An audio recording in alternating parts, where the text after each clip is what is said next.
Time for an American Family News Update for your Friday. I'm Bronson Woodruff. Countries and industries are scrambling today to respond as President Trump's tariff hikes upend global trade and world markets. The U.S. imposed 34% tariffs on China. China responded by announcing it will impose a 34% tariff on U.S. imports, all U.S. products, beginning April 10th. Taiwan's president promised to provide support to industries most vulnerable to the 32% tariffs Trump ordered there. Vietnam said its deputy prime minister would visit the U.S. for talks on trade. Some, like the head of the EU's European Commission, have said they'll fight back while promising to improve the rules book for free trade. Others said they were hoping to negotiate with the Trump administration for relief. You might remember the Freedom Convoy back in 2022, Canada's trucker protests against COVID restrictions. We're told the convoy was started in response to a Canadian government vaccine mandate for truck drivers crossing the U.S.-Canada border. Two of the organizers of the convoy have been found guilty of mischief for their roles in the massive protest.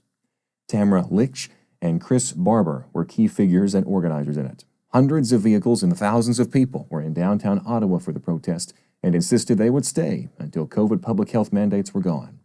Hundreds, sometimes thousands of protesters clogged the streets of the capital, Ottawa, and didn't leave Parliament Hill for about 3 weeks. President Trump endorsed a proposal on Thursday that would allow new parents in Congress to vote by proxy instead of in person.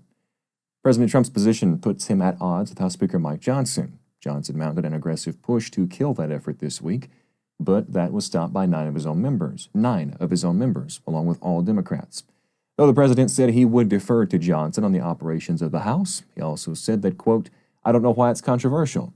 Trump said he had spoken to Florida Representative Anna Paulina Luna, the leading Republican proponent of the effort.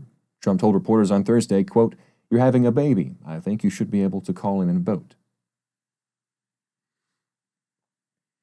U.S. employers added a reported 228,000 jobs last month. The AP reports this is happening as the American labor market continues to be resilient as President Trump wages trade wars, purges federal workers, and deports illegal immigrants from the U.S. The unemployment rate went up to 4.2%.